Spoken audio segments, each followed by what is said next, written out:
Hi guys, my name is Melody and I'm here with Roz, my co-host, and we came with some surprise questions for Morello. Okay, now. Hi Morello. I'm good. How you doing? I'm fine, thank you. I hope this Why Nigeria, bro? Communication is key. Oh my God, how's it going now? So hope these questions are not hard, though. It depends on your definition of hard. Right. Nigeria is hard enough. Okay. So who's going first? Who's going to surprise question first? Roz? Okay. Hit me. So first question. Yeah. Who is Morello? Like in the words of your friends, like how do you think your friends would describe you most of the time? Who is Morello? Me now. No, you have to give us more. We know who you are. We need to tell you who you and your friends think you are. Okay. Yeah. It depends on my sector of friends, though. Okay, your industry friends. Let's start from there. Okay. Specifics, nice. So, my industry friends know me as, a singer, songwriter, producer. Some know me as an engineer too, as well, because I used to be a mixing engineer back in the days. Yeah. Pretty much a genius at my craft. You know what I'm saying? Well, we try. Not be so sure that he rise, but that's pretty much it. Yeah. What about the people back home? Like, how do they see you? People back home, well, they see me on social media, on TV sometimes. That's hometown hero.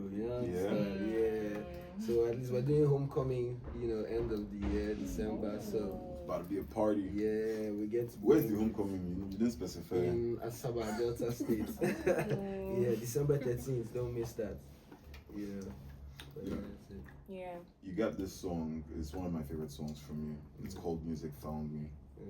Wow. Now I'm very curious about how music found you. When did you realize like this is it? This is what I'm supposed to be doing with my life?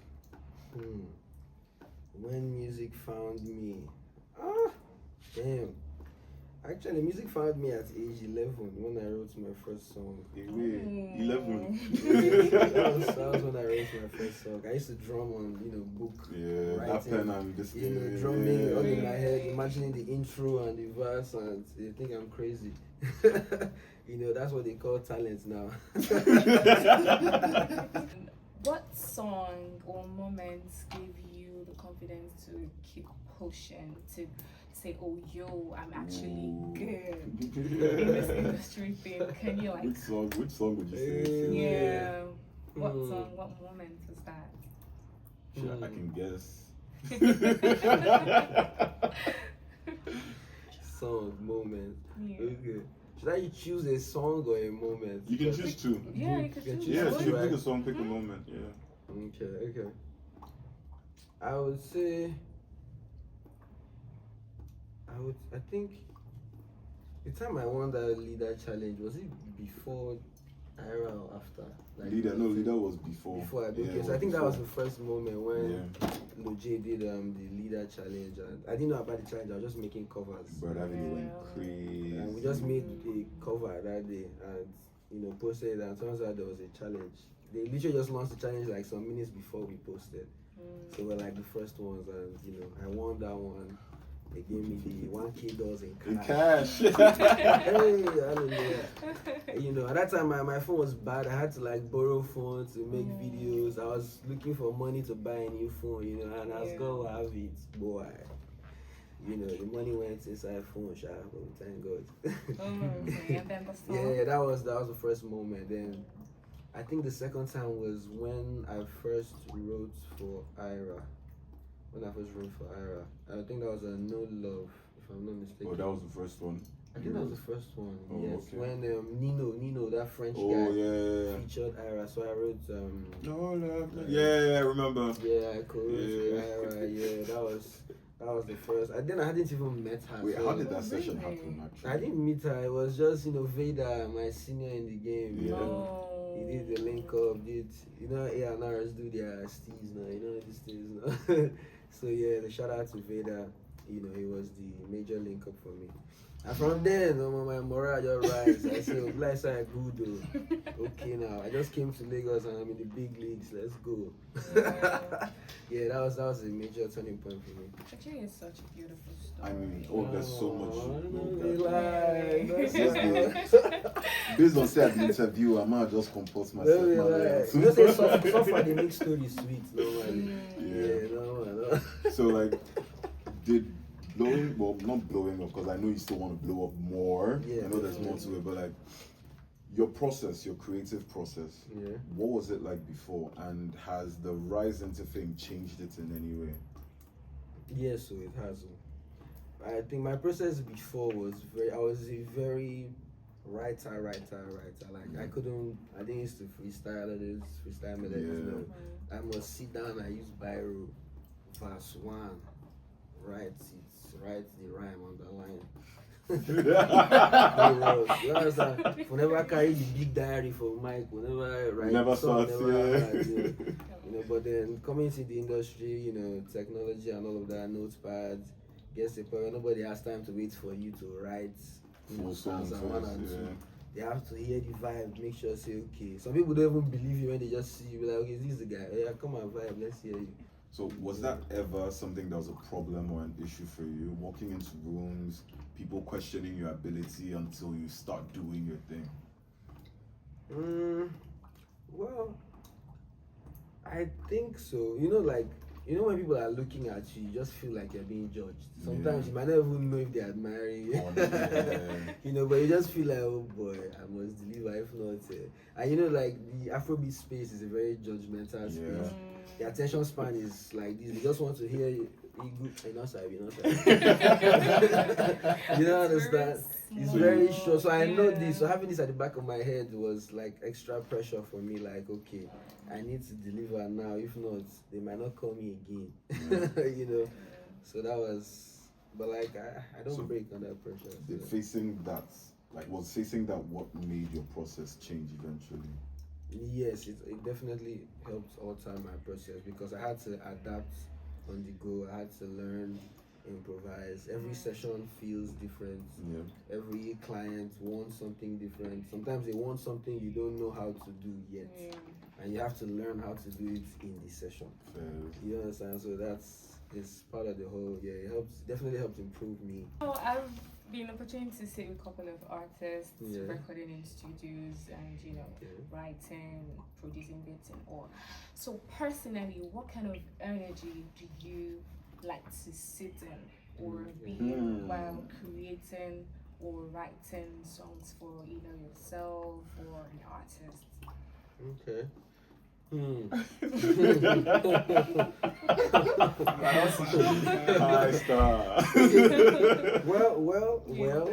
Well, there's a part I cannot say much in, but what I can say is I don't like making music with clear eye. You like your vegetables, right? You understand? I don't like making music with clear eye. He likes greens. He's a vegetarian. That's the important you understand? thing, right? It helps you connect to the Most High.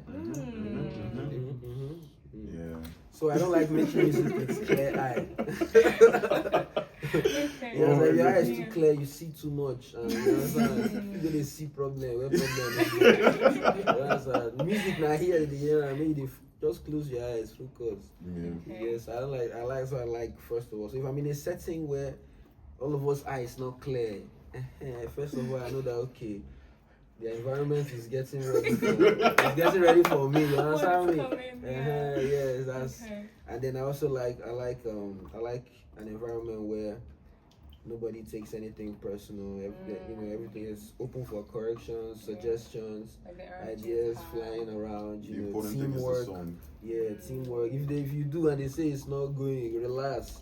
Okay, what is not good? Everybody work together. You understand? Why does it feel like you're throwing shots at somebody? Your carry face like my left shoulder. It looks very personal. It sounds very personal too, The person is supposed to know himself. So, I like a situation where people work together.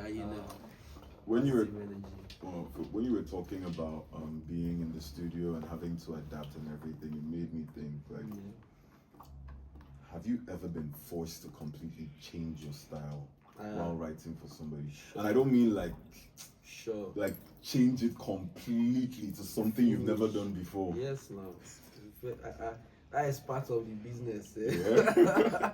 Like you need to, if you want to even succeed in this business, you need to understand that what your clients want is what is important, not what you want. Yeah. When you're making your own music, you can do what you want. But when somebody says, "Come and write for me," or "Write with me," or "Help me," you need to understand that what the person wants is what's most important. If they say sing like Celine Dion, you sing like Celine Dion. If you cannot sing like Celine Dion, return the money. You will pay somebody else that sing like Celine Dion. You said something. Okay. It's business, you understand? Like, regardless of his art and like to, emotions, and it's still business. You get me? So most of the time, that's why it's good. That's why I chose songwriting, because I'm a very versatile creative. I like doing things that I don't do before. I like trying new shit. I like, improvising and all of that. So being a songwriter gives me that space. Somebody else comes, make a song in Spanish, give me, shit. Let's go. First Spanish classes. Okay. Alright. This is such an interesting section. Alright, so like out of all the artists and creators you've worked with, which one of them has pushed you the most, pushed you to a certain level that you have to think out of the box, you have to do something out of the ordinary, something that's, this is what you're known for? Which of the artists has pushed you to that, okay, let's keep this, let's go higher, let's get in there? Which? Yeah, I mean, I think that would be Ira. Interesting. That would be Ira. Yeah, I was gonna say Ajaboslas, because I worked with one of them recently, and the way they write is very. It might seem like they're just vibing, but that thing is hard. It's hard. So I was opportunity to like co-write with one of them and just work. The guy won't scatter my brain. Crazy. Like you can tell that okay, this is not small picking something. Okay, let's brain for brain. Like, go for hours looking for one line. For hours, and we're like, don't worry, we'll get it. But then I think Ira has pushed me the most, because beyond just looking for lines, style, melody choices, the genre choices and everything. She's very. Her music space is wide. Like her fan base, different countries, different genres, different cultures. So she has that space to try a lot of stuff. So she does push me. Like, why don't give it to me? Let's go. I deal with you. I enjoy working with Ira a lot. Yeah. That's beautiful. Okay. So. Like he's a gangster. Oh my god. No. So, out of the songs you've done with Ira, your favorite one? That's one. Two. Which one was the hardest to make? Three, which one surprised you when you guys were done with it? Interesting. Which one I like the most? Yeah, your favorite. My favorite.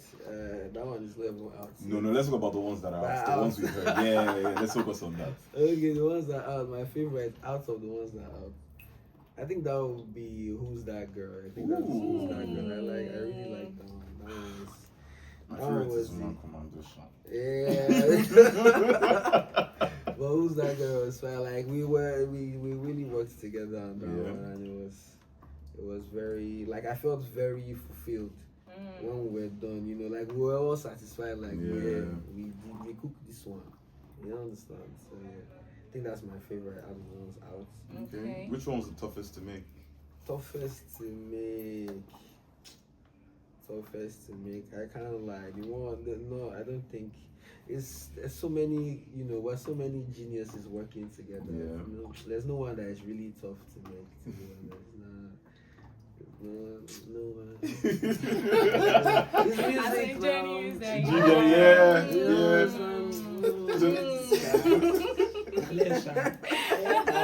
So I'm gonna ask a question. Okay, wait, one more. There's one more left. Which one surprised you the most? Surprised me. Yeah. Okay.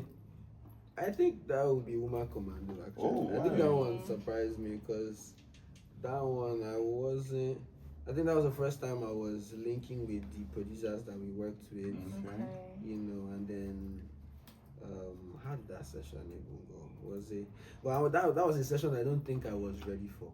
I wasn't ready for that session. In fact, I felt very intimidated that day because there were like so many great people in the room, and it's a while ago, so I still learning whenever they up. hot, you understand? So I felt very intimidated in the studio, and I was like, this thing goes sweet, so we just do have any be like that. I can't keep myself, And then it all came out great, Nice. Okay. That's a good one. Who's been your favorite collaboration so far? Favorite or like already collaborated? Yeah, that you've already worked with so far. Favorite. Do I have a favorite? Hey, what terms would I classify favorite under? The one I enjoyed the session the most? I mean, it could be a combination of everything. I don't have a favorite, to be honest. Yeah. Because every creative session has what it does to me. I don't even listen to music much. I'm not a listener. I'm a creator, basically. So I can spend the whole day creating and listen like only twice in a week. But I really enjoy creating more than listening. So I think that I don't think I have a favorite. I just What about Monarchy? How is it collaborating with Monarchy? I mean, he's got some buzz going on. Like the last couple of years have been really, really hot for Monarchy. And then, thank God we are gone, but you just you're on the album with him. Yeah, so Tell us about that. How did that happen? Like Habakkuk. Monarchy is a great guy, Jerry. That guy, I felt like he just wanted to put me on. He saw me suffering. So, let me help this my brother. But Monarchy is awesome, man. He was doing a camp at his place, and then I went to his place to chill for a couple of days. Then what year was that? All the time some city is so fun now, you understand? Let me go meet my senior brother, let me guide, you get me? So I went there and he was having a camp, so I just did freestyle, he joined them if I saw. Then I think I did something that he liked, and then he did something on it too. Yeah. But that song didn't come out though, but I feel like that's what sparked the idea basically, because after a while he hit me up, he had an idea, then we came around to the studio, worked on it together, and that was it. It was boom. what was the vibe like in the studio for the session? Monarchy is a guy like me now. He likes the atmosphere blurry. So we have a connection. Yeah. Once we inhale and exhale some together. Yoga. Inhale and exhale together, we'll connect. I'd love for you to go into like what your relationship is like, because you guys seem to have a great working relationship. My homie did that from way back now. We all grew up in Asaba. Okay, I didn't grow up in Asaba per se, but most of our childhood and teenage years were in Asaba, Delta State. We're together back in hometown. He had his own music crew. I had my own crew. We jam for game hall. They play game once. I go see Flogger. He flog me. You understand? Nah, the Flogger where if you get my boss out, bring your phones. You guys set up getting competition with you and some other artists. People should bring your money and act. Yeah, that would be mad actually. Game camp. That would actually be crazy. Game camp, that would be hard though. Bizu wants to do something like that. Who? Bizu. No, run on now. Nah, Many people will collect, don't worry.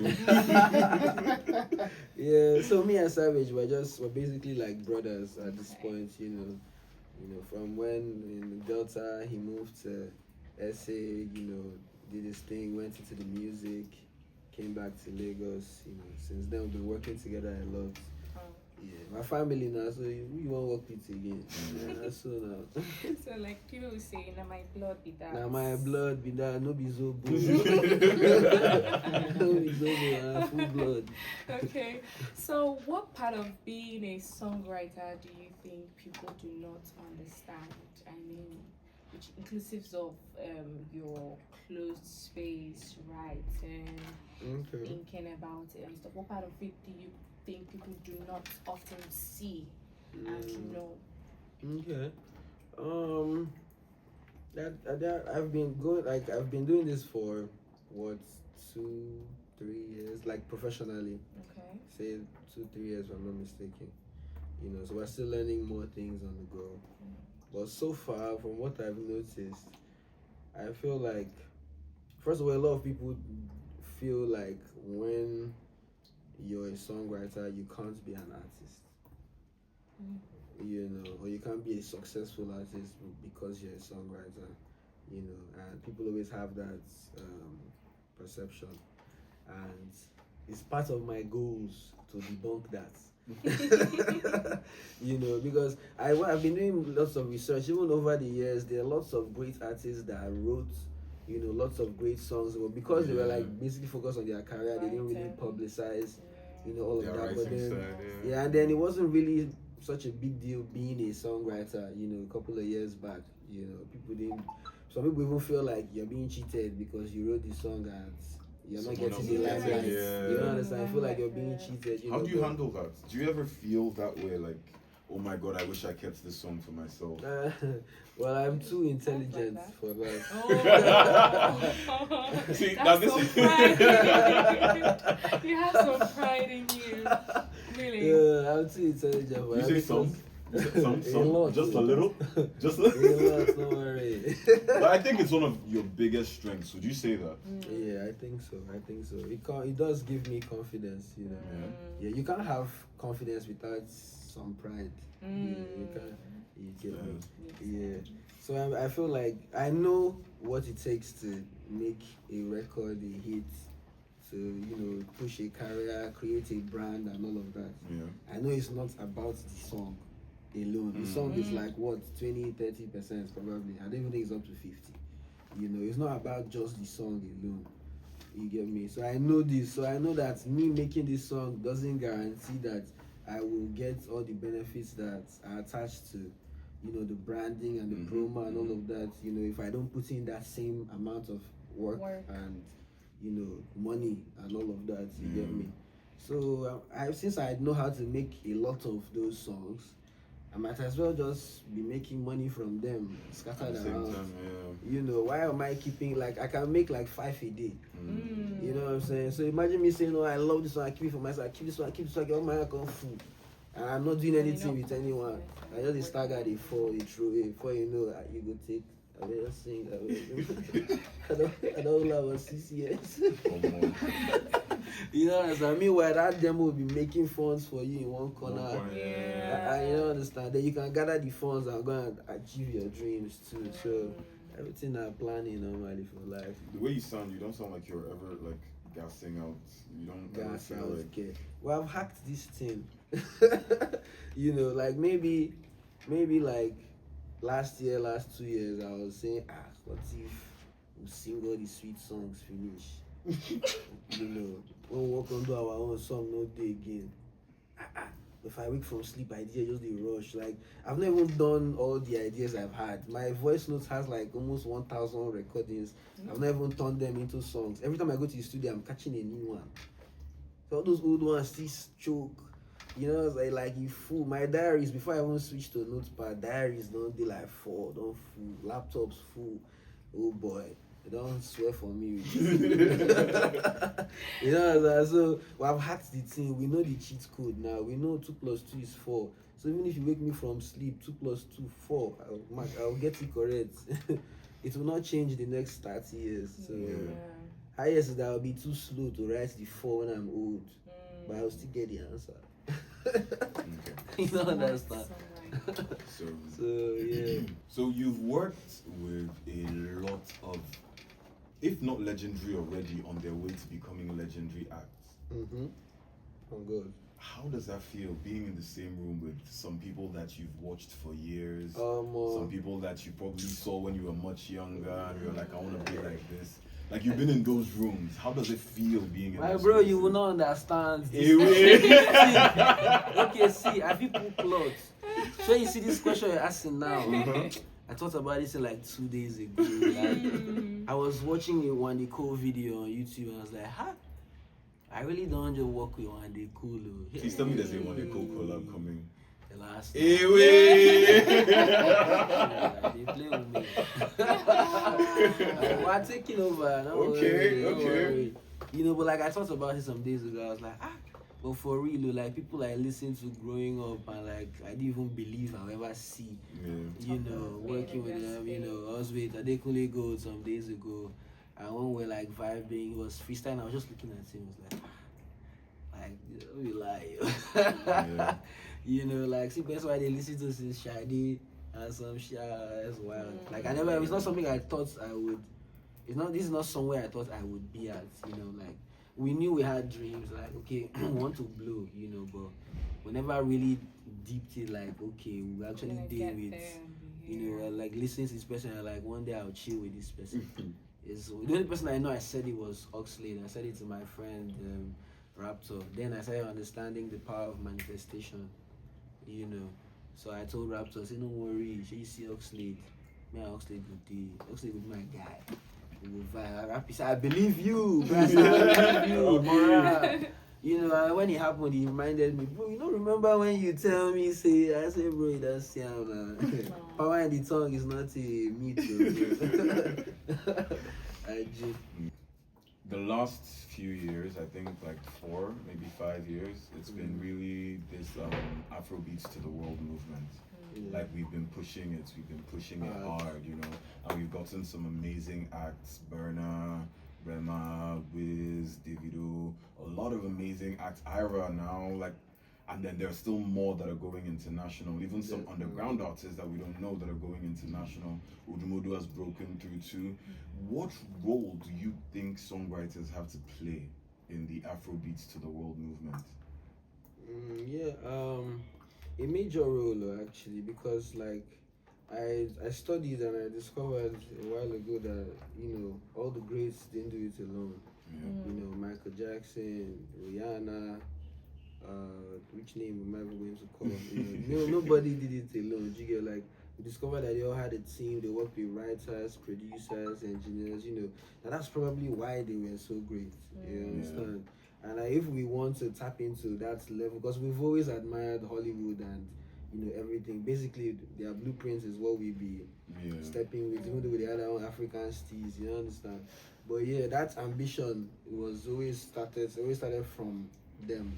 You get me? And for us to attain that level of greatness, we need to exercise teamwork. Nothing like I'm an islander, you do I'm alone, or I go die, only me sing, rap, write, record, mix, master, produce, edit the video, post. You still do ads, I mean, but that's what a lot of artists are forced to do right now. Most people do it because they don't have a choice. You get me? But then when you have a choice, I mean, you were doing it too. Yeah, like I didn't have a choice, you know. Like I had to start from somewhere, you know. Like this, our space is not a space where in the beginning, you know, it's all till, and they help you, maybe give you equipment. Nah, if you want to make it out the mud, you must struggle, stretch your neck, make them see you. So okay, bless this one good. Come. You understand? But if you're not stretched, come out, nobody will see you. You get me? So we just had to. We didn't have a choice. But when you have a choice, collaborate, work with people. You know, 2 minds is always better than 1. 3 is better than 2. You know, if you have 1 idea, 4 ideas will make 1 idea seem like it's nothing. You understand? So I think that is where the Afrobeat is going to now, and I think that the songwriters, us, you know, I'm an artist too, but still, like being a songwriter, we have a very major role to play in the background. You know, it might seem like it's nothing now, but like in a few years, a lot of major breakthroughs in the industry will be attached to many great writers, because we are, you know, in the background constantly working to make sure that it sounds good. sounds great. You know, understand? Like it is our job. The artist's job is to deliver. You know, understand? But if the product he's delivering is not good quality, enough, you know, understand? You know, why the ones in the factory, Yeah. they make the product, will cook and prepare, you know. Sometimes Oga go still come factory normally. But we must cook it, make the thing go well first before Oga will package it and all of that, you get. So, before we go off, I want to ask you one more question. A question I feel like I should have asked you from the very beginning. One of your first major collaborations, not as a songwriter, as an artist, was with the legendary Ladipo himself. Some guy called Rozzz. I tell you, one guy like that. Yeah. How did that happen, and how did that affect your career going forward? So, well, my guy Rozzz, one guy like that, the guy they trash, Reggie. One yellow Igbo boy. One yellow Igbo boy like that. So, yeah, so make you show me love now. You know what I'm saying? You know these things. You know, so I think we lost our place in Lagos. Then I was staying somewhere with my guy Biggie, and we had some financial issues, lost the place. I had to run back to Delta, you know, so then I hit up my guy Rozzz, that yellow Igbo boy. Say, how fun are you did Lagos now? Let me come and perish now, you understand? Let's hustle this thing. Actually, he even told me, he was the one that even told me that, bro, you can come and stay in my side, dude. Let's hustle, you understand? I said, oh yeah, let me come now, you know, and then the day I landed, that day he played that's that Hallelujah instrumental by CJ. He freestyle the parts where he gets in at this part he don't get to see beats still remain. So yeah, I think I put the one way myself gets now. You know, and that's how we put it, we cried our hearts out. Say, God, come and save us. So far now we did. Only music was our you know, and that happened. And we sure knew we made something special, you know, but we didn't know how, we didn't know what it was, but we knew it was something special, you know. And then 2 years down the line, you know, Rozzz say, he don't clear up.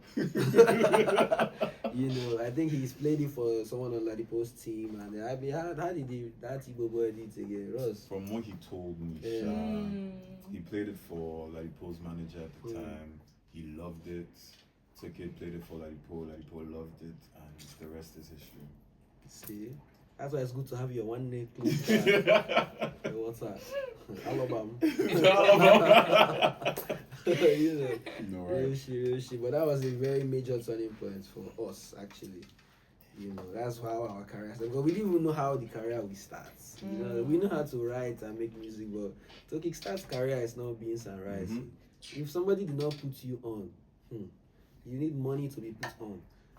You understand? So I think that was a major turning point for us, and here we are. Alright, so it's been such an interesting, interactive, educated, funny. What can I say? Advices has been dished out. English is hard. Yeah. You get what I mean. And I am honored and privileged to be with Rozzz. Thank you, man.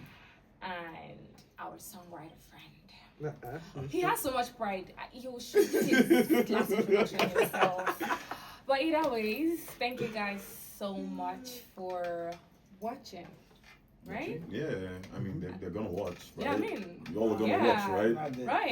You're watching, right? You're watching, Abi. I know. I see me now. Stay tuned for more features, collabs, writings from our big boss, Morrelo. You know what it is? It's your boy Morrelo, aka the Pen Dragon. Hey yo! I love it.